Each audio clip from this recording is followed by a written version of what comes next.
Lucas 15, verso 11. É um texto muito conhecido por nós, irmãos. É a parábola do filho pródigo. E certamente você já ouviu, já leu. E eu acredito que muita coisa que eu aqui falarei parte de algum consenso de pastores, de estudiosos, de como essa parábola pode falar ao nosso coração. Eu queria convidar você a ler a partir do verso 11 nessa tarde. Vamos lá? Jesus continuou dizendo: um homem tinha 2 filhos. O mais novo disse ao seu pai: Pai, quero a minha parte da herança. Assim ele repartiu sua propriedade entre eles. Não muito tempo depois, o filho mais novo reuniu tudo o que tinha e foi para uma região distante. E lá desperdiçou os seus bens vivendo irresponsavelmente. Depois de ter gastado tudo, houve uma grande fome em toda aquela região e ele começou a passar necessidade. Por isso foi empregar-se com um dos cidadãos daquela região, que o mandou para o seu campo a fim de cuidar de porcos. Ele desejava encher o estômago com as vagens de alfarrobeira que os porcos comiam, mas ninguém lhe dava nada. Caindo em si, ele disse: quantos empregados de meu pai têm comida de sobra, e eu aqui morrendo de fome? Eu me porei a caminho e voltarei para meu pai, e lhe direi: Pai, pequei contra o céu e contra ti. Não sou digno de ser chamado teu filho. Trata-me como um dos teus empregados. A seguir, levantou-se e foi para seu pai.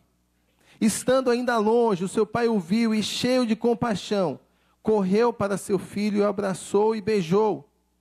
O filho lhe disse: Pai, pequei contra o céu e contra ti, não sou mais digno de ser chamado teu filho. Mas o pai disse aos seus servos: depressa, tragam a melhor roupa e vistam nele. Coloquem um anel em seu dedo e calçados em seus pés. Tragam um novilho gordo e matem-no. Vamos fazer uma festa e alegrar-nos. Pois este meu filho estava morto e voltou à vida. Estava perdido e foi achado. E começaram a festejar o seu regresso. Enquanto isso, o filho mais velho estava no campo. Quando se aproximou da casa, ouviu a música e a dança. Então chamou um dos seus servos e perguntou-lhe o que estava acontecendo. Este lhe perguntou: seu irmão voltou. E seu pai matou o novilho gordo, porque o recebeu de volta são e salvo. O filho mais velho encheu-se de ira e não quis entrar. Então seu pai saiu e insistiu com ele. Mas ele respondeu ao seu pai: olha, todos esses dias tenho trabalhado como um escravo ao teu serviço e nunca desobedeci às tuas ordens. Mas tu nunca me destes nenhum cabrito para eu festejar com os meus amigos. Mas quando volta para casa esse teu filho, que esbanjou os teus bens com as prostitutas, matas um novilho gordo para ele. Disse o pai: meu filho, você está sempre comigo, e tudo o que é teu, tudo o que é meu é seu. Mas nós tínhamos que celebrar a volta desse seu irmão e alegrar-nos, porque ele estava morto e voltou à vida. Estava perdido e foi achado. Amém? Vamos orar? Santo Deus, louvado, exaltado seja o teu nome, Senhor. Muito obrigado por esse momento, por essa tarde de celebração ao Senhor. E nós clamamos para que pela operação do teu Espírito Santo, o Senhor fale ao coração de cada um de nós. Nós queremos ouvir a tua voz, meu Senhor, nessa tarde. E a direção do Senhor sobre nossas vidas. Abre os nossos olhos, Deus, para entendermos a tua palavra e aplicarmos ao nosso dia a dia. Em nome do Senhor Jesus. Amém. Como eu disse, irmãos, há alguns consensos da aplicação dessa parábola à nossa vida. E certamente você ouviu essa parábola algumas vezes e pôde também perceber como essa parábola pode se aplicar a diversas áreas da nossa vida. Mas nessa noite, irmãos, nós aqui olharemos mais essa parábola no que diz respeito à nossa vida como família. E como família, eu entendo que essa parábola do filho pródigo também tem muito a nos ensinar. Ela tem muitos princípios que podem ser aplicados à nossa vida como pais, como filhos, como irmãos, como família que somos e que desejamos andar nos caminhos do Senhor. Mas essa parábola é uma das parábolas de Cristo. E eu creio que cada parábola de Cristo tem uma mensagem central. Elas são ricas em detalhes.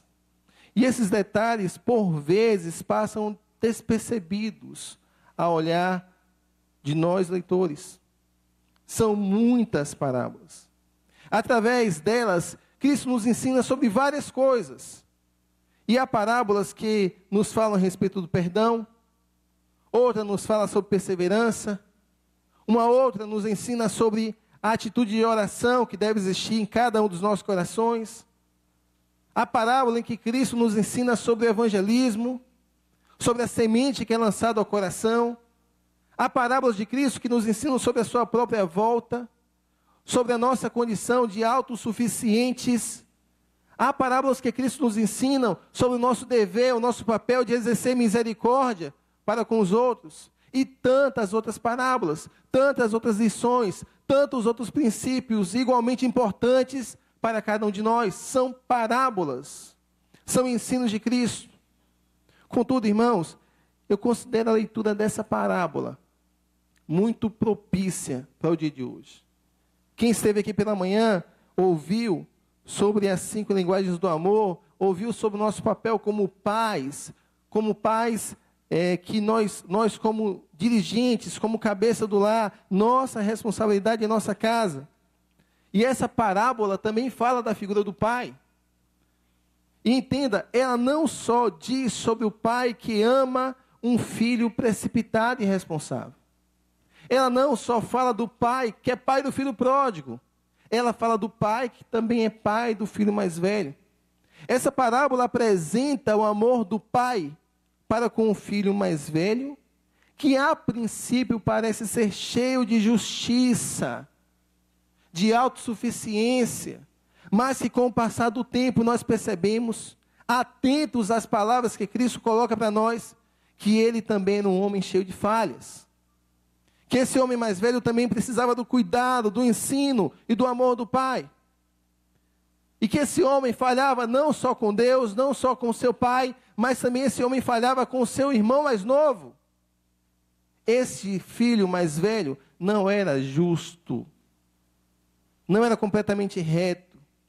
Ele tinha o seu senso de justiça, mas certamente não era puro nesse senso de justiça. Era parcial. Percebe-se, portanto, irmãos, que esse ensinamento revelado por Cristo é sobre um pai que tem que amar 2 filhos que precisam de correção. Todos 2 erram. Todos 2 erram. Um age como se estivesse fora de si. Não é verdade? Pega a sua herança, sai ao mundo e gasta toda ela. Parece que está fora de si. Mas o outro age como se pensasse somente em si mesmo. Um está aberto, o outro está fechado. Um vive perdendo a vida, longe do Pai. O outro parece que perde a vida perto do Pai. Um parece que se torna escravo das pessoas distante da sua família. Mas o outro filho mais velho parece que se torna escravo da riqueza, da ganância, dos seus bens. E ele se torna escravo disso, não longe da família, mas no seio da sua casa. O outro, irmãos, ainda que na casa, se enxerga como escravo. Um é escravo por conta da pobreza. O outro é escravo por conta da riqueza. Que coisa, irmãos. Que papel esse pai deve exercer nessa família? Como essa família está dividida nos seus focos, nos seus interesses? Como essa família vive uma crise? E aí, irmãos, talvez nós tenhamos aqui um primeiro princípio a aprendermos com a vida desse homem, com a vida desse pai. E talvez seja que, ainda que as coisas caminhem bem em nossa casa, em nossa família, em algum momento, a crise pode bater a porta da nossa casa. E nós não podemos considerar que essa crise que pode chegar a bater a porta da nossa casa, seja algo inesperado, algo incomum. Ela pode bater. Ela pode bater porque, de fato, não existe família perfeita. Ou existe? Existe alguma família que é extremamente perfeita, correta, que não precisa de ajustes, que não há alguém no seu lar que precise de cuidado, de carinho, de afeto, de correção? Não existe família perfeita. E a família do filho pródigo não era perfeita. Mas o pai não perdeu o foco. Isso é que faz toda a diferença quando a crise bate à nossa porta. A mãe não perdeu o foco. O filho cristão, a filha cristã, não perdeu o foco. Não existe família perfeita, mas existe família que busca a santificação. Não existe família perfeita, mas existe família que luta, focando os seus olhos em Cristo.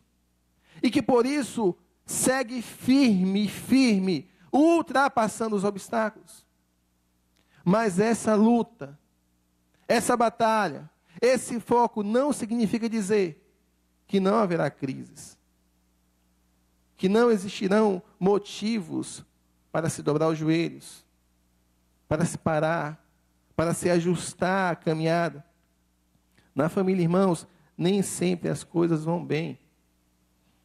Jesus começa esse ensinamento falando sobre um pai que tinha 2 filhos.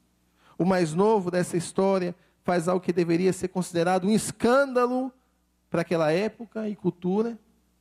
Porque, na verdade, quando ele pede a herança, ele não só pede a herança, ele transmite uma mensagem por trás desse pedido.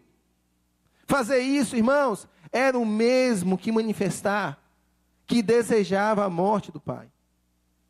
Pedir herança era o mesmo que dizer: olha, pai, você para mim não tem mais valor. Olha, pai, você para mim não tem mais nenhuma utilidade. Você pode até morrer, porque o que eu desejo mesmo é a tua herança. Então me dá para cá a tua herança. Me dá para cá que eu quero curtir a minha vida. E o Senhor que fica aí em sua casa. Já pensou nisso, irmãos? A gente se colocando no lugar daquele pai, naquela época, naquele contexto, o que isso representa? Representa uma tragédia. É isso que representa. Representa algo que poderia ser estampado em noticiários. Filho pede a herança do pai. Filho deseja a morte do pai. Isso não é diferente do que às vezes nós temos vivido. Como às vezes os jornais têm noticiado cenas trágicas de famílias, mortes, abandonos, desestruturação de lares, tragédias. Fatos em que uma herança foi o valor da vida dos pais. E você conhece alguns casos desses. Não é verdade? Nós conhecemos. Só, irmãos, que o filho pródigo é aquele que tem a insensibilidade brotando em seu coração. E porque ele tem essa insensibilidade, ele diz que você fique aí com sua família. Eu quero a minha parte. É um pedido ingrato de um coração e irresponsável. Mas o que eu considero aqui incrível nisso tudo, irmãos, é a postura do pai. É a reação do pai. Embora ele não aguardasse a saída dos filhos. Embora ele não tivesse se programado para esse momento, para essa crise, o pai libera a herança dos filhos. E a Bíblia diz que ele repartiu a herança entre eles. Ele não só dá a herança do filho mais novo, ele dá também a herança do filho mais velho. E pesquisando sobre isso, irmãos, eu percebi que o filho mais velho na sua posição de primogênito, receberia o dobro do filho mais novo. O filho mais velho, que tem todo o senso de justiça aqui, recebe o dobro às custas de uma opção trágica do seu irmão mais novo. O filho mais velho não só tinha o papel de receber o dobro da herança, como o filho mais velho também tinha a responsabilidade de, em um momento de crise, aconselhar a sua família. E era papel do filho mais velho aconselhar o filho mais novo. Mas ele não fez isso. Ele nem se lembrou de cuidar do seu irmão. Ele apenas se apossou também da herança. Ele se tornou escravo dos bens materiais. Nem sempre a crise avisa quando está chegando. E esse pai foi pego assim. Por vezes, ela simplesmente chega. E o que nos resta a saber é se temos, nessa hora de crise, princípios alicerçados para vivermos esse momento. Se o que nós aprendemos está guardado em nosso coração, ou se o tempo de semear foi perdido por nós. Se no momento em que nós deveríamos ter semeado, nós não semeamos. Essa é a grande questão. Se nós semeamos no deserto, irmãos, quando soa o barulho dos trovões, isso não tira a paz do nosso coração. Isso alegra o nosso coração. Tudo depende da postura que nós tomamos em nossa casa, em nossa família.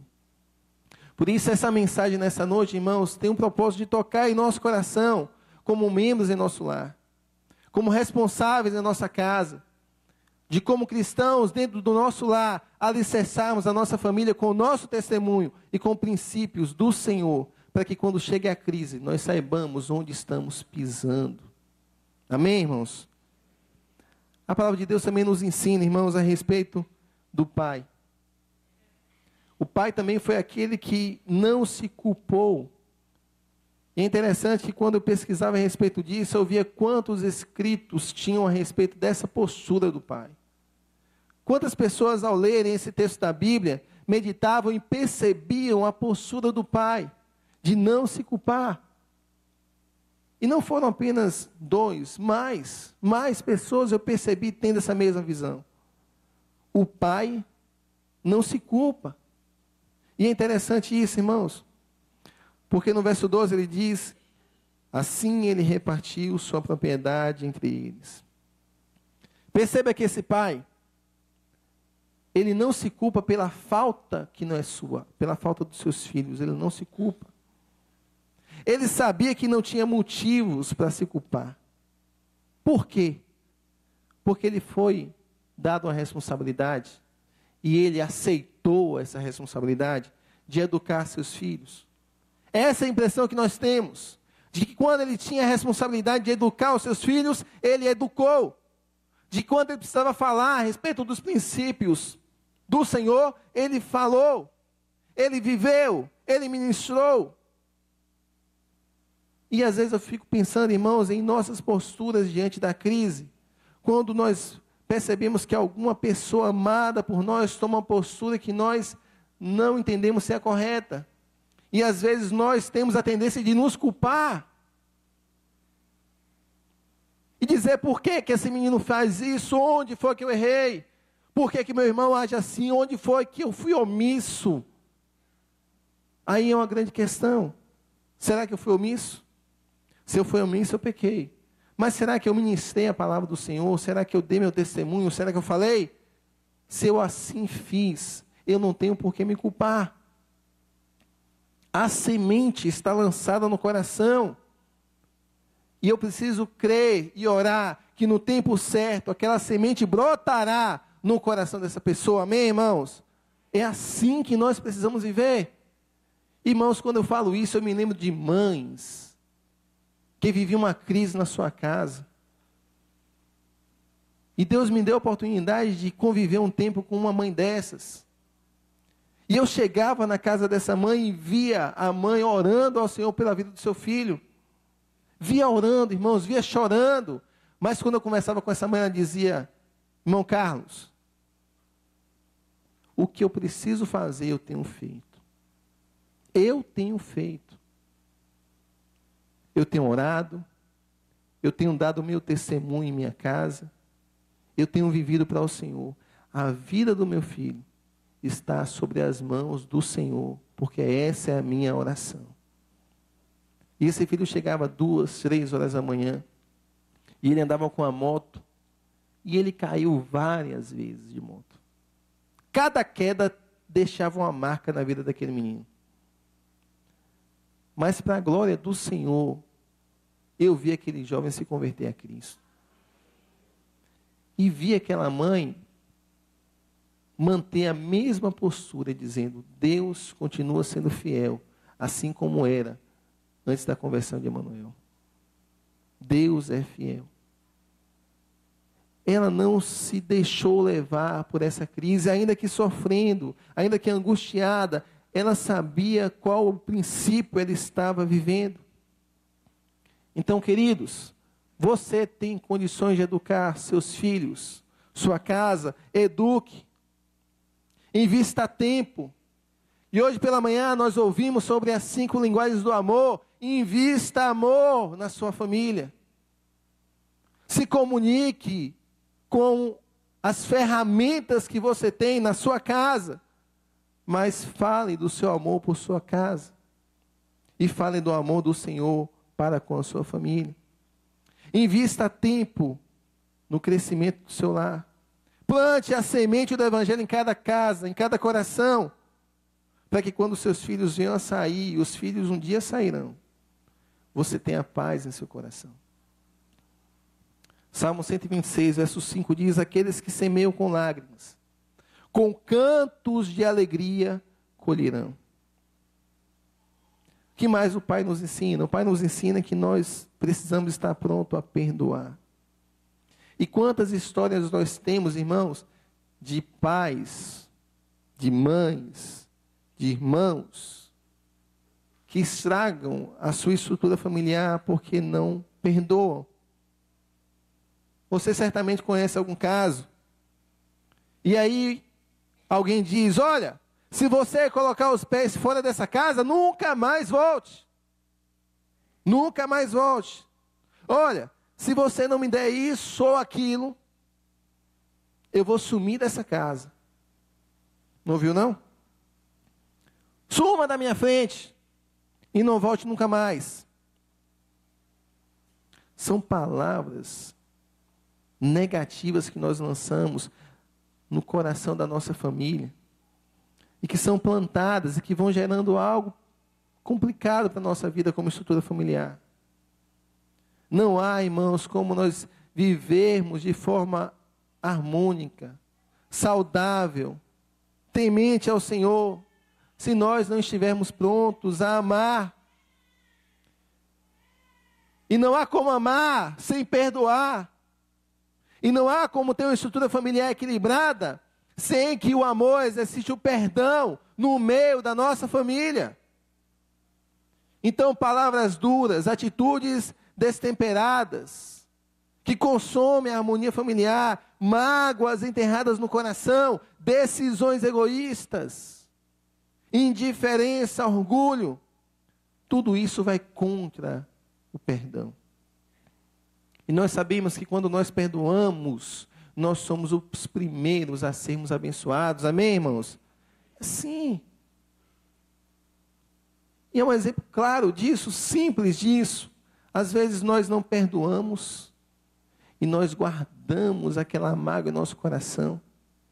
E aquela pessoa que cometeu algo conosco nessa relação, segue a sua vida, mas você para a sua vida, porque a amargura está plantada no seu coração. E a palavra de Deus vem dizer que nós devemos confessar as nossas culpas uns aos outros e orar uns pelos outros para que nós sejamos sarados, curados. A falta de perdão adoece. A mágoa no coração traz enfermidade física e espiritual. Mas esse pai também soube esperar o tempo de Deus na sua família.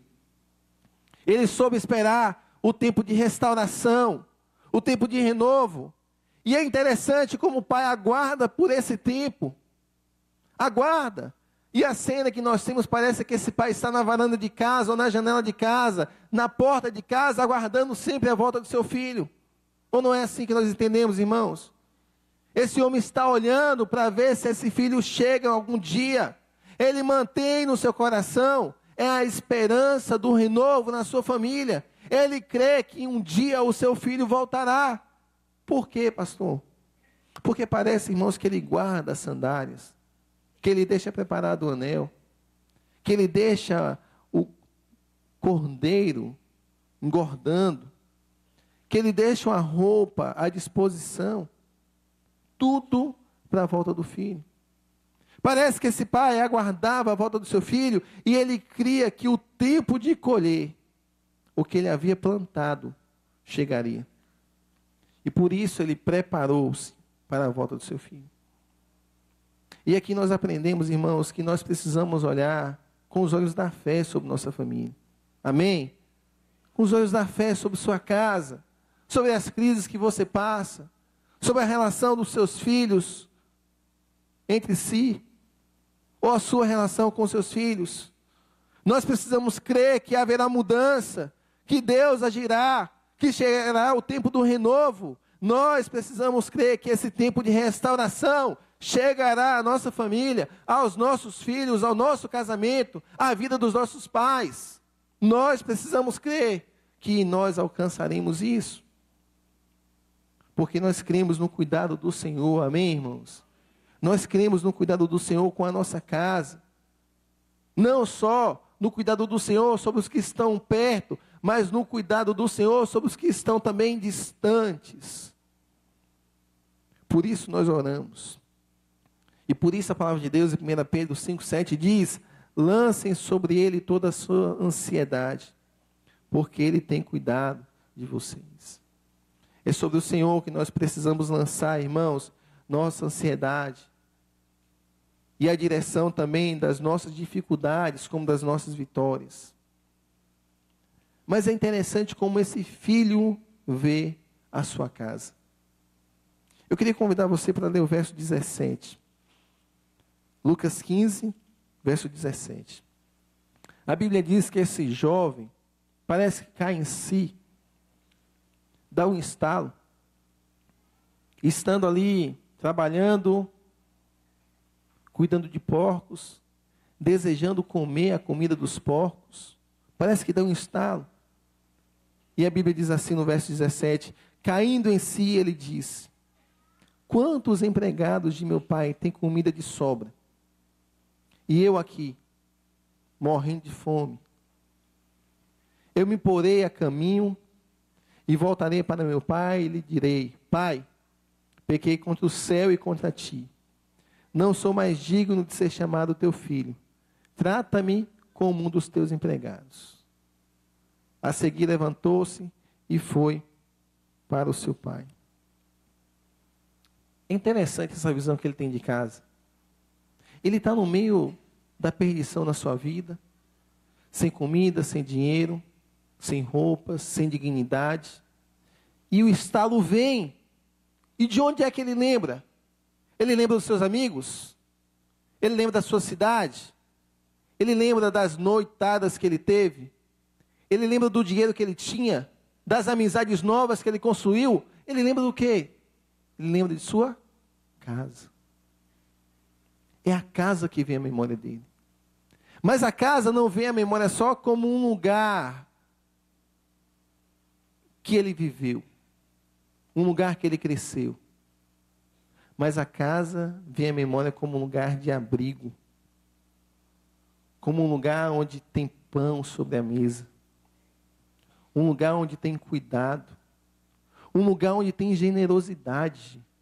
Porque lá na casa do pai, não só os filhos vivem bem, os empregados também vivem. Lá na casa do pai, até quem é empregado tem alimento, tem dignidade, tem um pão sobre a mesa. É lá que vem a memória de um lugar onde ele pode ser abrigado. Ele tem, irmãos, uma boa impressão do seu lar. Isso fala mais do que uma questão financeira. Isso tem a ver com o caráter do pai. E nós poderíamos pensar em nossas próprias vidas. Como é, irmãos, que nossos filhos veem a nossa casa? Como é que a sua esposa te vê como marido? Como é que o seu marido te vê como esposa?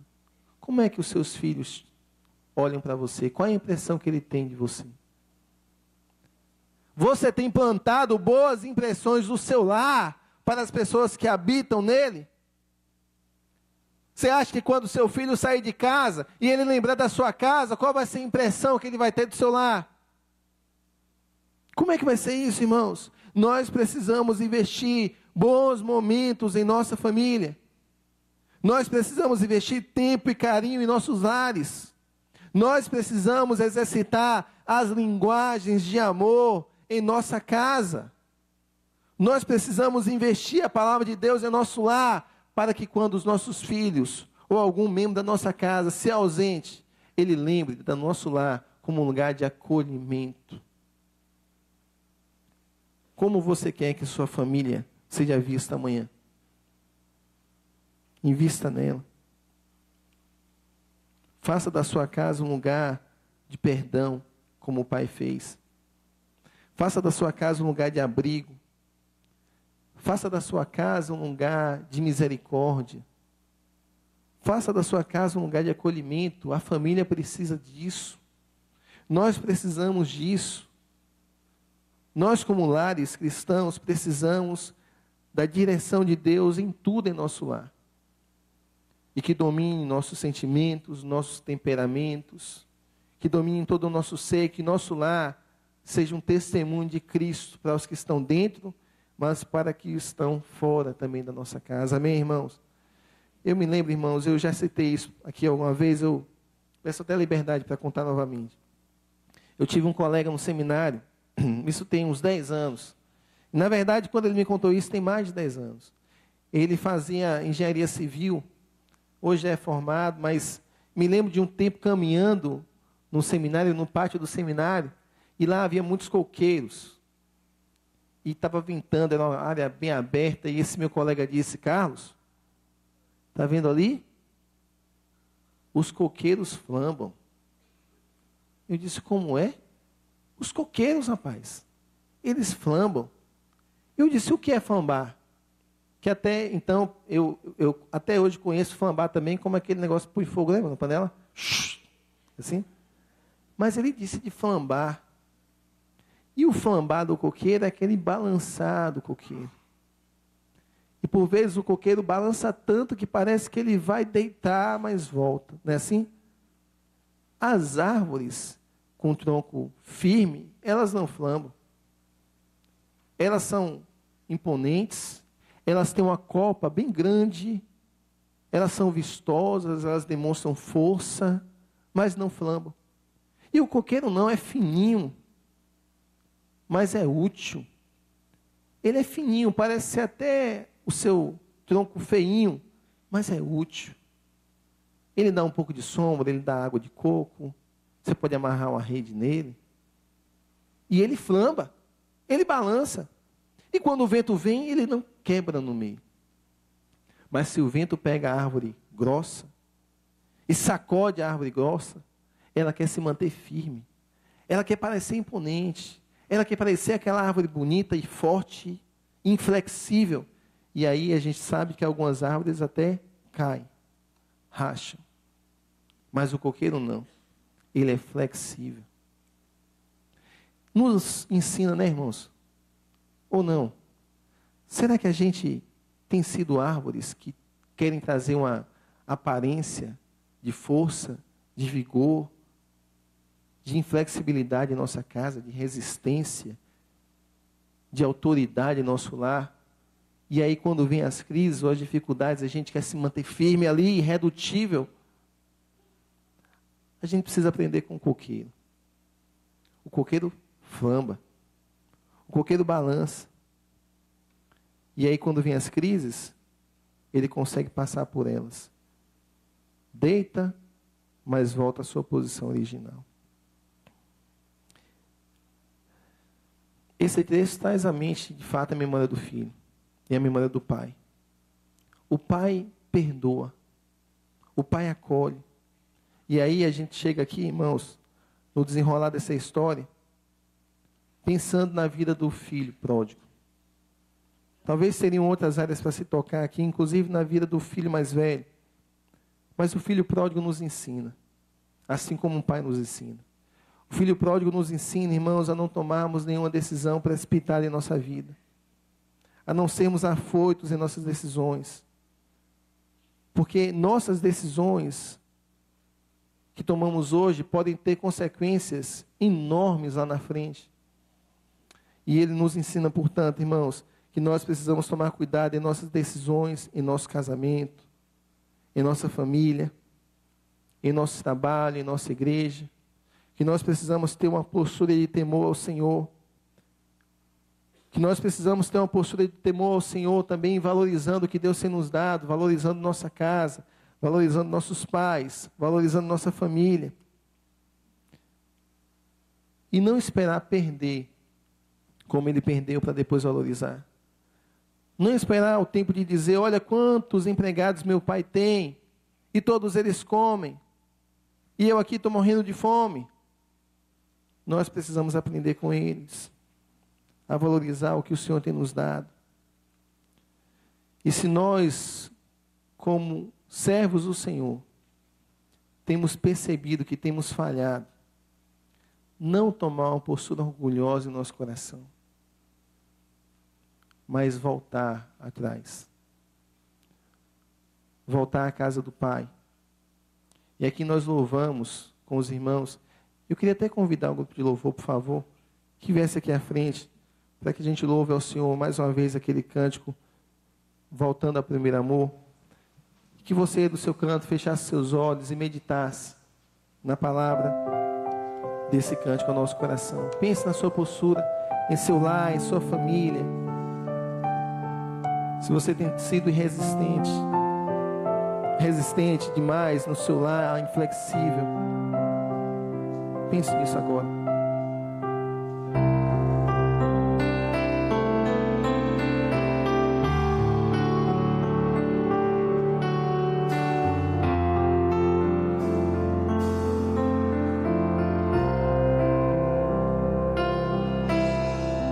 Quero voltar ao início, tudo encontraste contigo, Senhor. Quero rever meus conceitos e valores. Eu quero reconstruir.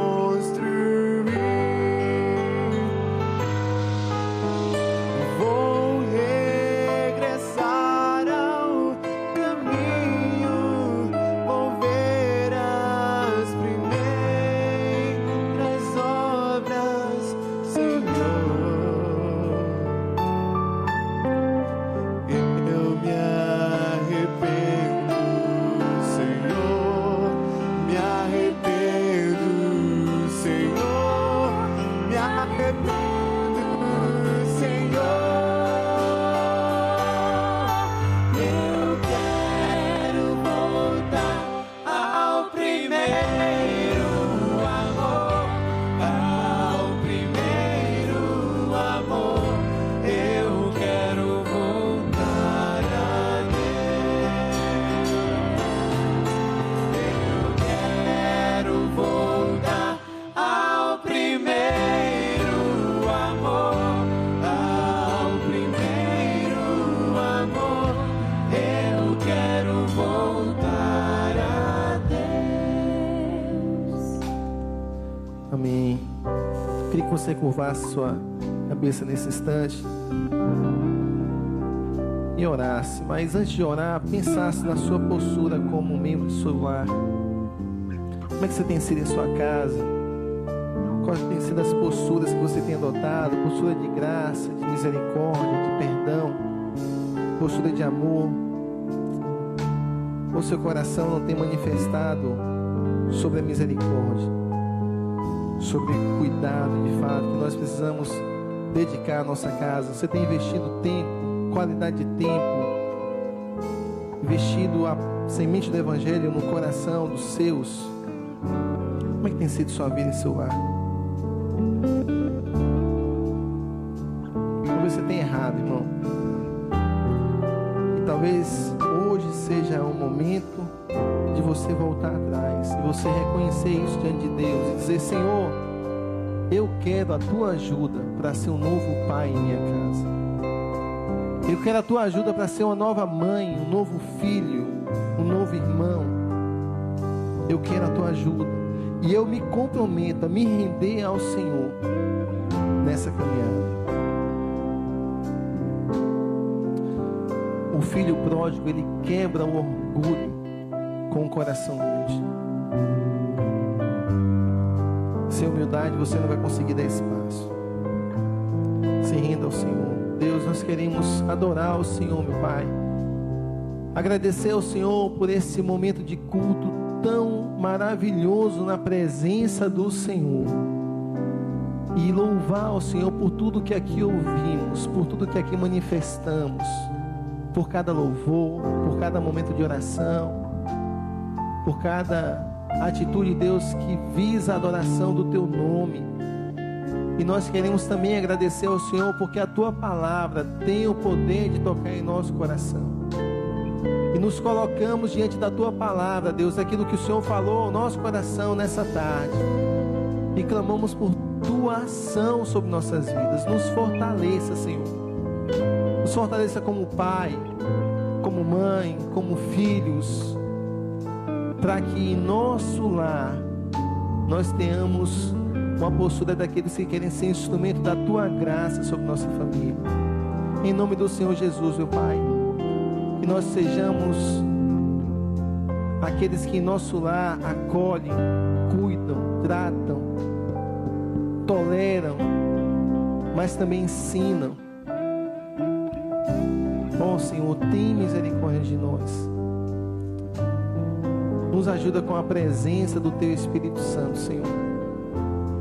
Abençoa, Deus, a nossa semana, nós te pedimos. Nós tenhamos a semana sob a Tua direção. E que a Tua palavra ministrada ao nosso coração possa direcionar os nossos passos. Amém.